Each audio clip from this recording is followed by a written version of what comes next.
Welcome to Straight from the CPA's Mouth, your connection to the HESI CPA Knowledge Center, Alberta CPAs, and business professionals. This podcast, presented by the CPA Education Foundation, features Alberta Chartered Professional Accountants and others sharing their expertise and insights on a wide range of topics. Tune in regularly for eye-opening looks on leadership, business, education, and many issues of the day, straight from the CPA's mouth. Before we begin, in honor of the 94 calls to action put forth by the Truth and Reconciliation Commission of Canada, we'd like to acknowledge that CPA Education Foundation offices are situated on the traditional Treaty 6 and Treaty 7 territories. The Foundation acknowledges that we reside on traditional and ancestral territories of many Indigenous, First Nations, Métis, and Inuit peoples. Their histories and culture influence our community to this day. The CPA Education Foundation is committed to helping build a province where Indigenous peoples and their voices and experiences are heard, valued, respected, and celebrated.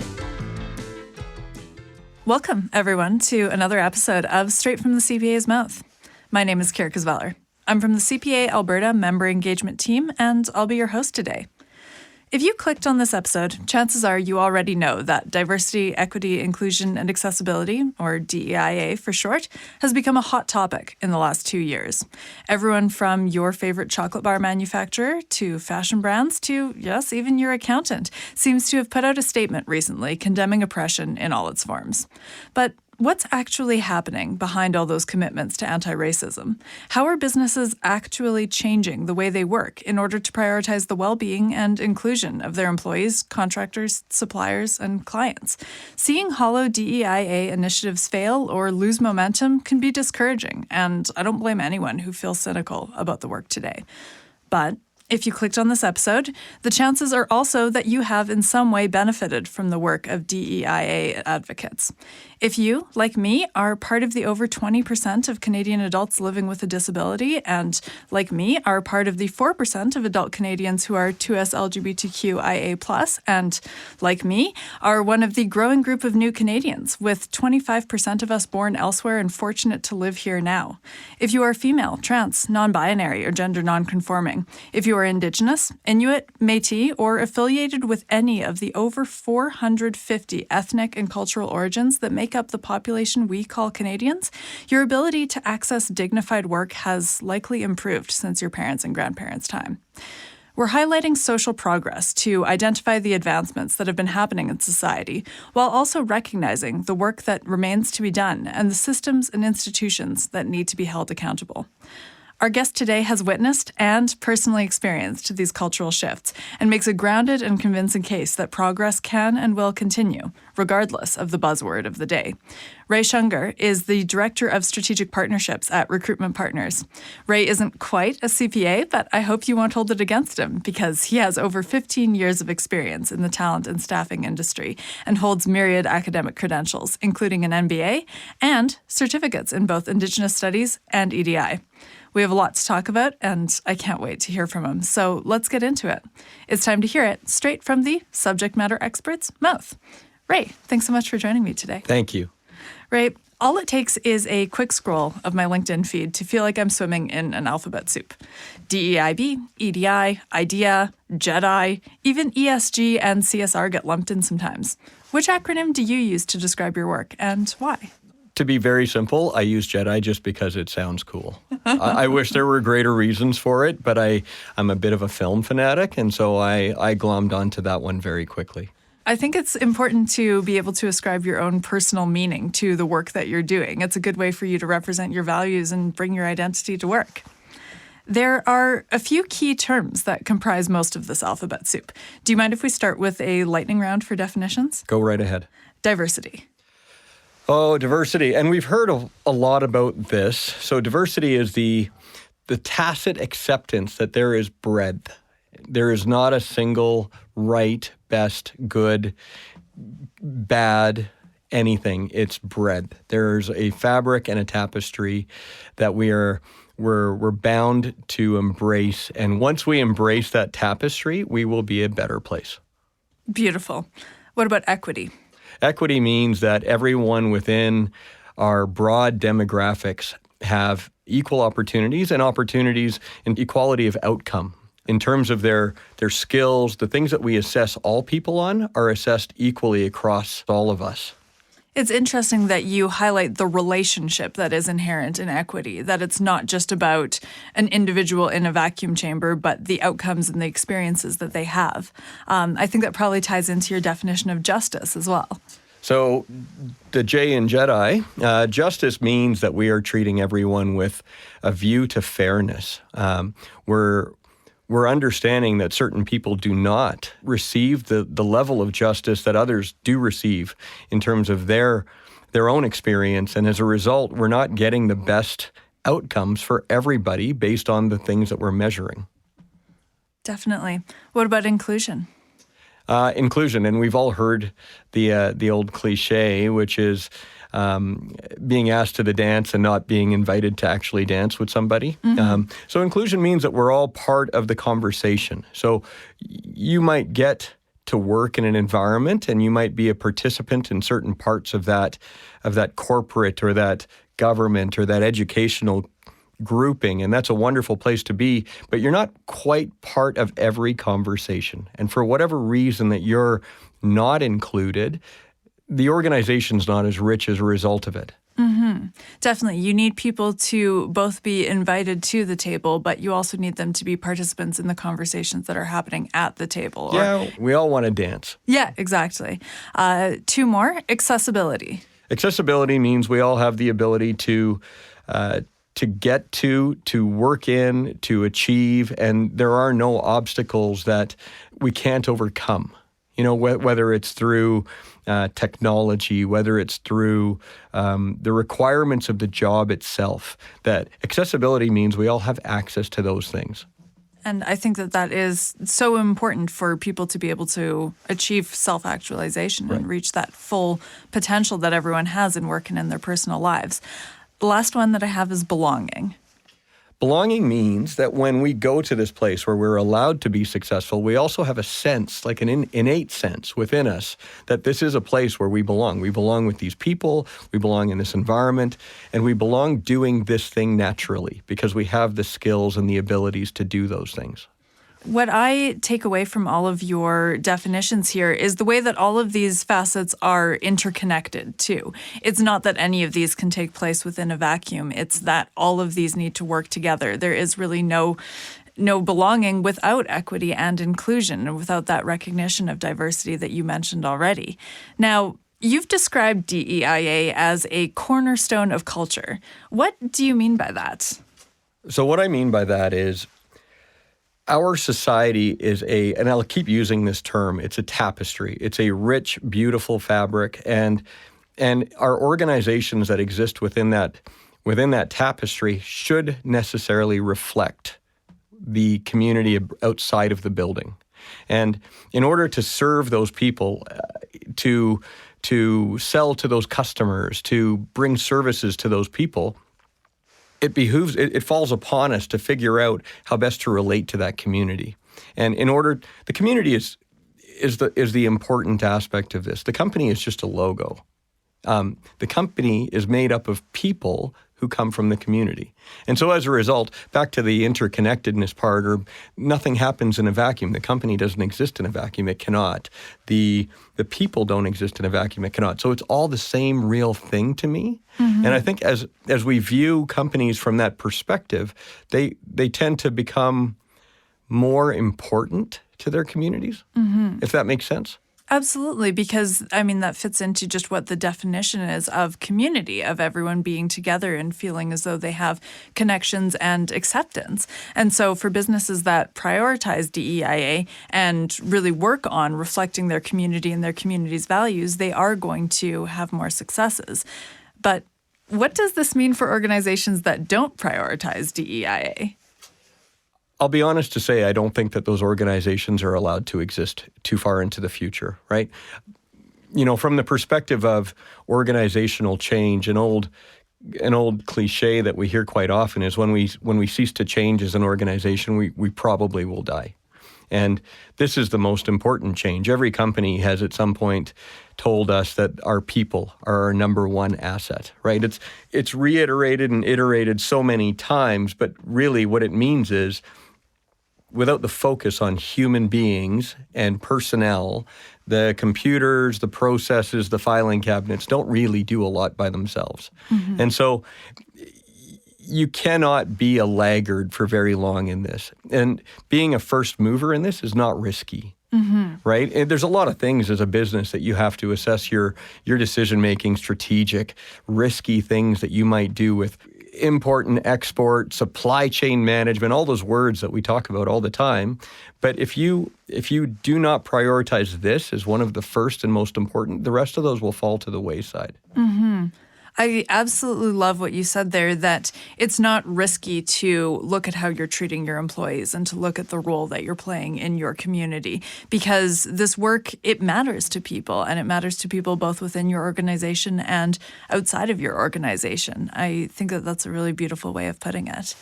Now, DEIA work has grown in prominence over the last few years as conversations surrounding colonialism, racism, gender equality, transphobia, and hegemonic white supremacy have become more mainstream. How have responses to your work changed over the last few years? I'm fortunate. I'm fortunate to work in a business or an industrial community, especially here in Alberta, where diversity is the mainstay. We have attracted to this part of the world some of the best and the brightest on the planet. And with that advanced education, with these wonderful human beings that are populating our organizations here, I think my good fortune comes from the fact that we don't experience these, I call them fringe movements, to be honest.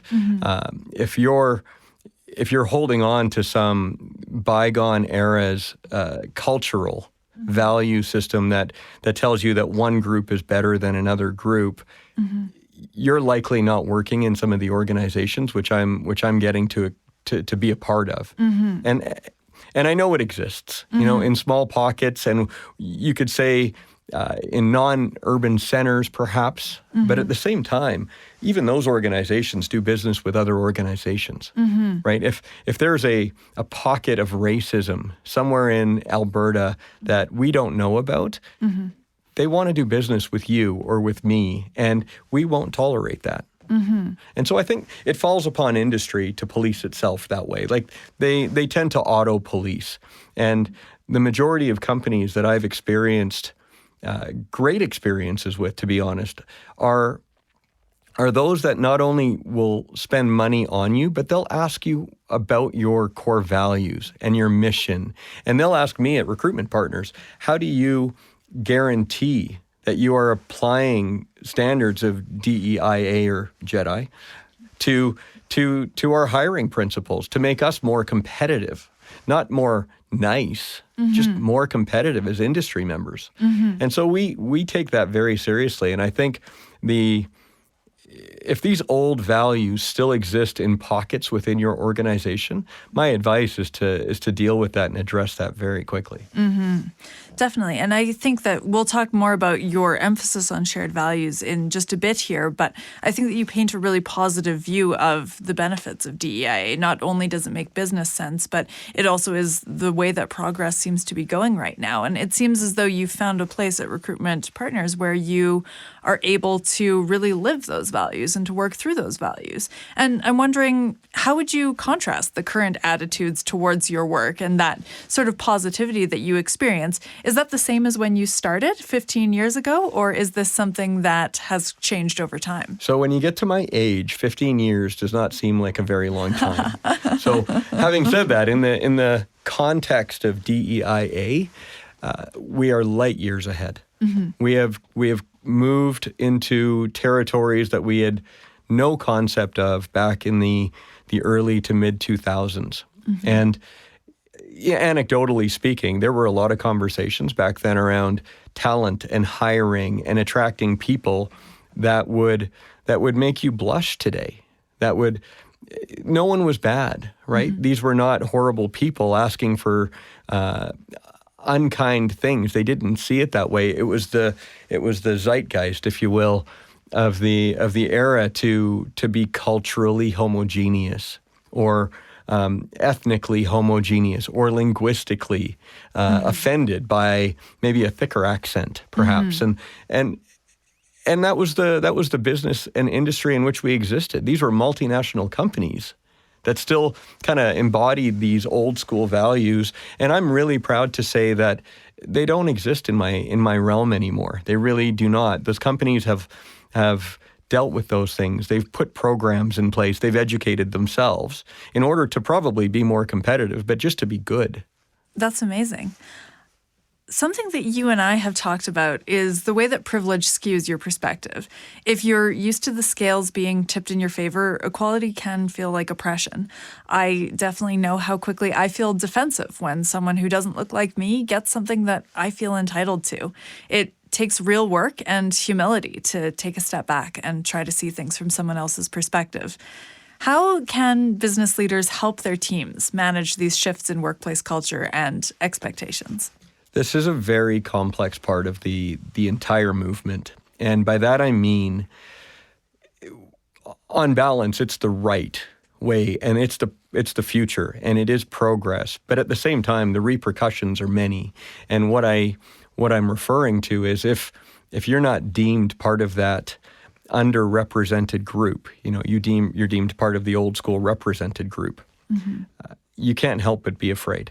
And those are real fears that perhaps the future doesn't look bright for you in your career and your ability to educate your children, feed your family, those very important values that many of us all share in common. And so it takes a very interesting perspective, if you think about it, to say, I realize that I've been bestowed privilege for a very long time, and I'm now prepared to lose my promotion. Because that is ultimately how many people will operationalize these values. By the same token, if we look at the recipient, for instance, or the beneficiary of a robust DEI program, they might be kind of subject to more scrutiny. And these are all things that we have to work through, and they're just complexities of it. None of these are reasons not to do this correctly and quickly, but they're things that we have to do and address in order to create safe workspaces for everybody, and realize what we're prioritizing is not you versus me, them versus those people over there, but rather what we're prioritizing is success. And I think that ties in so nicely to this idea that I, as a white person, don't want to be promoted just because I'm white. I want to be promoted upon the skills that I have. And while it's really easy for me to get defensive and be in a fear space that you had mentioned earlier, you want to have things because you've earned them, not just because that's the standard and the default. And you don't want to also be complicit in the oppression of other people, of someone being passed over because they have an accent or don't look a certain type of way or don't act a certain type of way. And so I think that you can find a real way to turn that around when you stop and think about, well, what does this actually mean if I continue to remain in this status quo? I think you're right. It is a big conversation and a very difficult one, but I'm glad that more people are prepared to have it because of the work that you do. Now, talking about your working partnerships, one of the key things that you've said you look for in working partnerships is shared values. Have you ever experienced resistance to this aim? Certainly. And I think ultimately aligned organizations will work with aligned organizations. So Recruitment Partners is, I'm very proud to say that we don't work with organizations that don't share in our values. That doesn't mean we walk away and turn our noses at anybody by any stretch of the matter. We will work with organizations to help them achieve these goals. But if an organization today were to give us an indication that they're quite against what we're trying to accomplish, we have full permission to decline, right? And go and work in places where maybe our style and our values mirror the values of those clients or those customers. And recruitment is an interesting space because if you think about what we're trying to do, it's very hard. The hardest part of recruitment is finding a fit, a fit between a team and an organization and a value system and a talented individual who ultimately has personal goals to feed their family, to raise children, to walk in a spirit of excellence in their own definition. And so when we take that as seriously as we do, we can't afford to work in areas where we're taking risks, right? We really do have to prioritize people. Mm-hmm. I think that ties in so nicely to my follow-up question of not being able to afford to take on partners that don't work, because when I was thinking about this, I wondered if there's a degree of privilege that allows you to be picky about your partners working at such a large and prestigious firm. For instance, I'd imagine a solo entrepreneur or a small startup may not have the ability to say no to a client. And so I'm wondering what your advice would be for someone who needs the work but maybe takes issue with a client's values. That's a very astute question. So everybody that starts in any industry is at the whim of the market, desperate for their first check, desperate to land their first lovely client, desperate to learn and do good things. And as you get better in your world and you get more experienced and your business reputation expands, you do certainly have a better grip on how those dollars are going to be earned. But yeah, you're very right. In those early days, you don't have as much influence. And as a result, you might find yourself in personal conflict. I think I was fortunate. I was fortunate in my early days to have the guidance and the mentorship of great people who said dishonest or unpleasant dollars are really not good for you. And as a result, you get to move forward in your career. You might not make as much money as someone. You really might have to sacrifice. And if you have, no one has the luxury to not make as much money as they need to make. Mm-hmm. But at the same time, you get to live with your conscience. I have a simple litmus test, and it does really lend a little bit of black and white to a very gray world. And that is, if I have to go home at the end of a workday and I have to buffer, meaning soften the story a little bit as I regale my young, bored children what I did today for work, I probably didn't do something correctly. And I found that paradigm really does trump anything I learned in my MBA or my D&I course or anything else I've learned along the way. It just really makes me feel like I'm doing the right thing. Mm-hmm. And now I know that they're staring at me right now from somewhere in Alberta going, Daddy, you better say the right thing. Wow. It sounds like basically the best advice is have your own personal sense of ethics and to do the work necessary in order to cultivate that and coming up with whatever your version of what would I tell my kids is. One of our core values at Recruitment Partners is do the right thing. It's probably the one that underpins all of the other core values. And if you turn to your values and you look to your value system as the lens to examine the day-to-day affairs, the business decisions, the transactions, I find it simplifies very much those awkward moments where you're thinking, should I, shouldn't I? Mm-hmm. And we all have them. As we leave our house every day, I have it when I turn left for some reason or right. I'm not sure why, but yet that's the reality of the world we live in. It's complex. And the closer you can simplify that to black and white, I find the better the decisions and the outcomes tend to be. And I think that having conversations like this are really helpful as well, because oftentimes when you're in an ethical dilemma, one of the things that prevents you from taking action is shame, being ashamed that you're even in that situation in the first place. Whereas if we can have conversations openly about, yeah, I was in this situation and it was really hard to choose what I knew was the right thing because I knew that I would make more money or personally gain or feel momentarily better about myself if I chose the other option.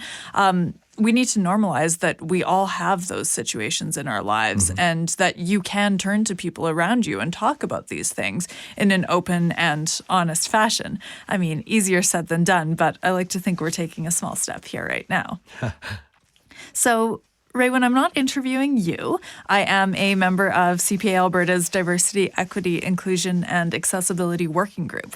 And one of the things I've learned from this work is that leaders and employees have different and complementary responsibilities to create an inclusive workplace.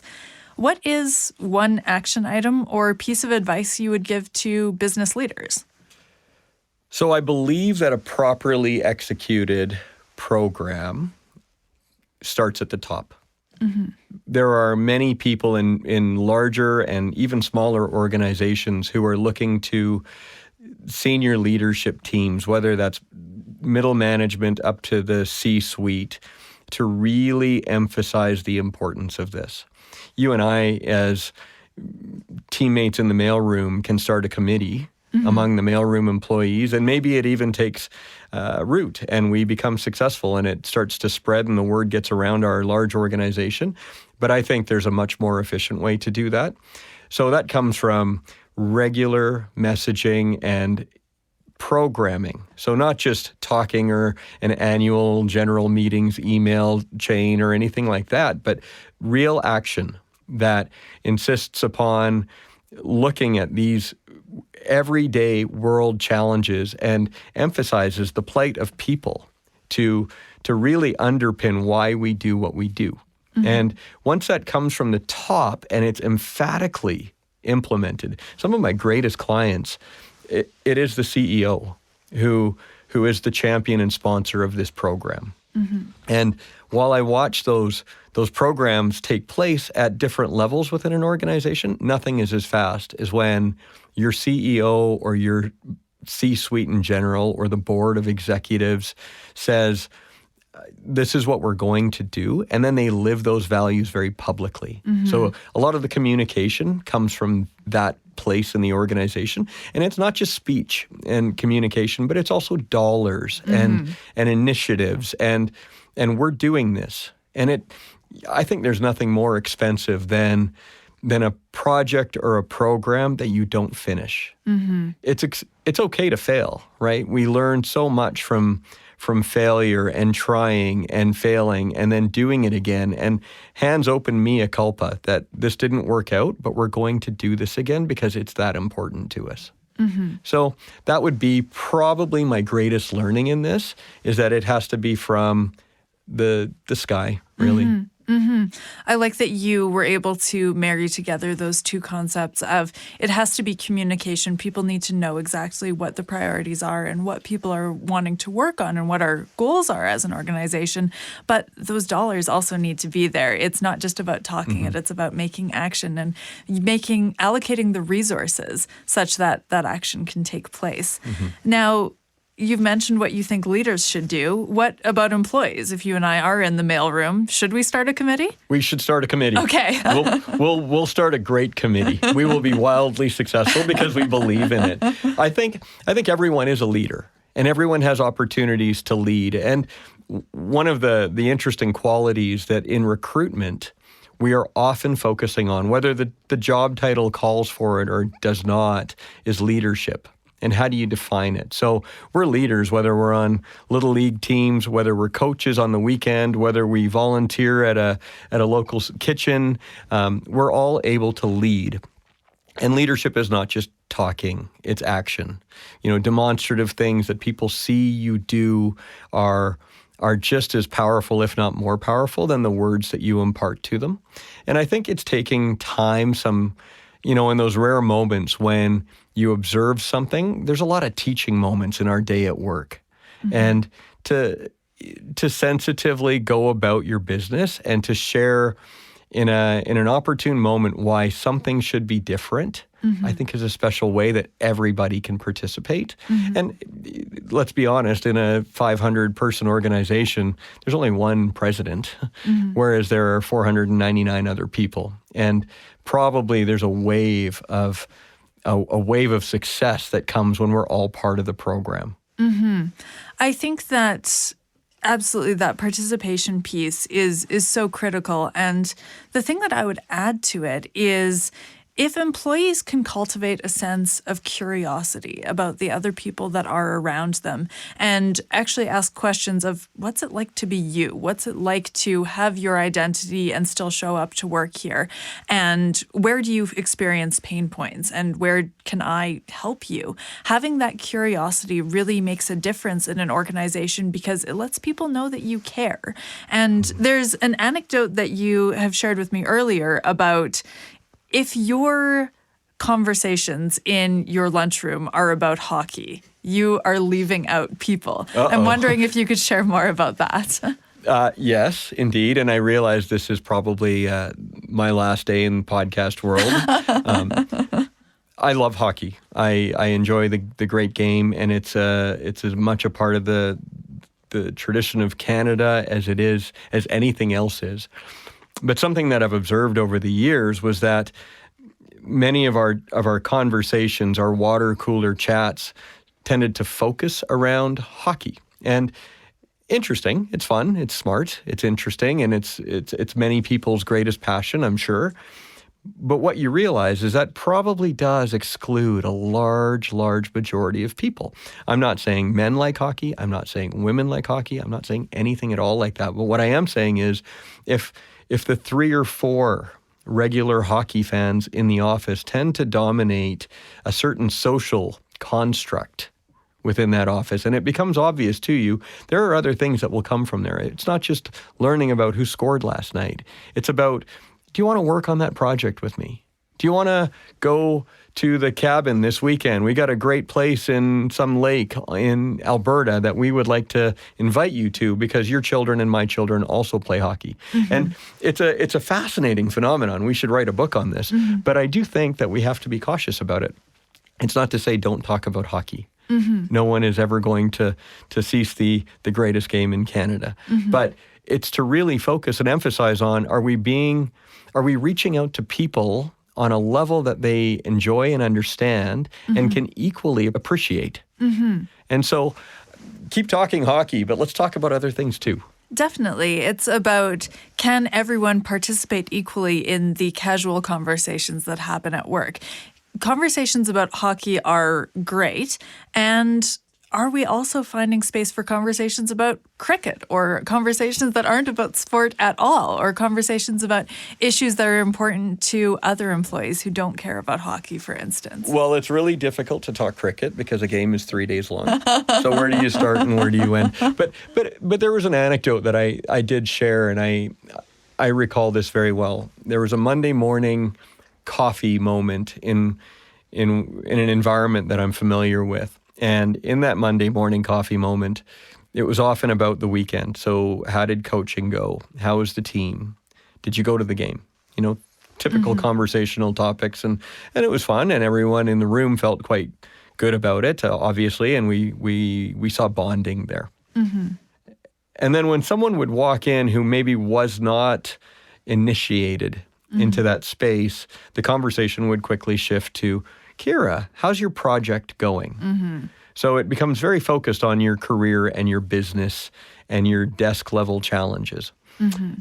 And you realize that Kira is no longer not really participating in the social mm-hmm. banter that sometimes does form the fabric of whether we truly get to like each other, mm-hmm. right? And you might say, oh, my project is going very well. Thank you very much for asking. Mm-hmm. At which point you don't know that you've been excluded from a conversation, but you truly mm-hmm. have been. Mm-hmm. And I think that difference is something that we need to address. Mm-hmm. I don't know how to address it without saying you can't talk hockey anymore.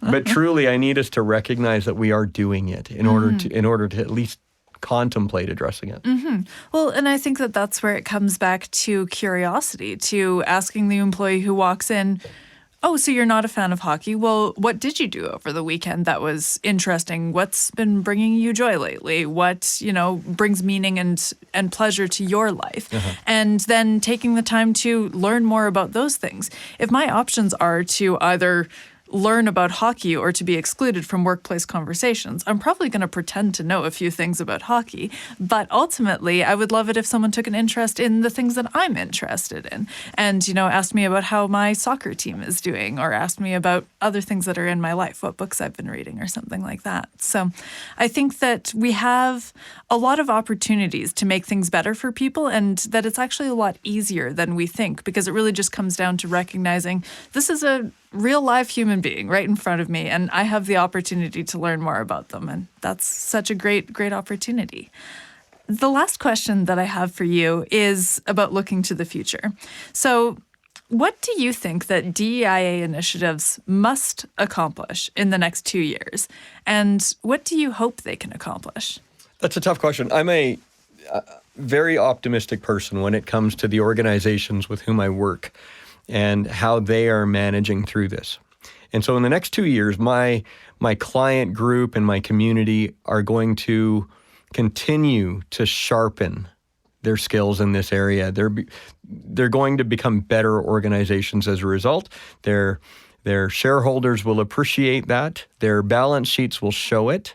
And they will experience early growing pains in some cases, day-to-day frustrations of things that in 2 years will no longer frustrate.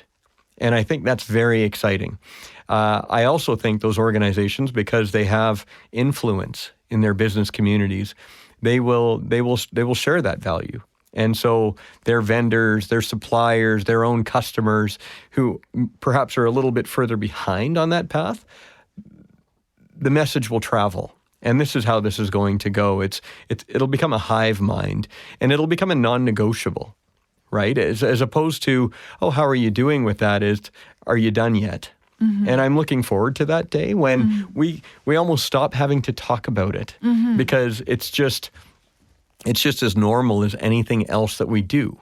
When we're clearly discussing something because it's abnormal, right? It has not hit the core of the organization yet, and we're trying and we're clawing at things and failing in projects and succeeding in other projects. So that's wonderful. This is part of the process. And once we're done with the process, we won't have much to talk about anymore. We'll move on to a new challenge. Maybe hockey. Hockey. Yeah. Eat the puck. Oh, sorry. I betray my ignorance. And the reason why I ask this question in two parts is a quote that is sometimes attributed to Einstein. It might be apocryphal, but the idea that we often overestimate the change that will happen in the next 2 years and we underestimate the change that will happen in the next 10 years. And so if in about 2 years you're picturing that some sort of tipping point has occurred and DEIA becomes an integrated part of all work systems, it's something that the vast majority of our employees and workplace leaders feel confident in, and that most employees are feeling included and feeling like they can be their full selves at work. What do you think is going to happen in the next 10? I think by 10 years, probably more accurately, we won't be as concerned about this as we are today. And by that I mean, anecdotally speaking, when the news report reaches our cell phones at 5 p.m. that company XYZ did something that offends us in this area, we will be appalled. Right now, I think there's tolerance because we accept, we're not as mature. We're not as far down the path of this. So the expectation of perfection is really low, or achievement is really quite low. And so that slack won't exist in 10 years. I think it'll be almost at the point of an intolerance for intolerance. I guess we'll put it that way. And I look forward to that day because I have young people in my world who I see in 10 years being extraordinarily competitive individuals, not held back by their immutable qualities, but achieving things because of what they're good at. And I know that in 10 years, or I don't know, but I really do hope that in 10 years, their problems are more about what did I learn last night or what didn't I learn last night, rather than do I know how to talk to the team at site?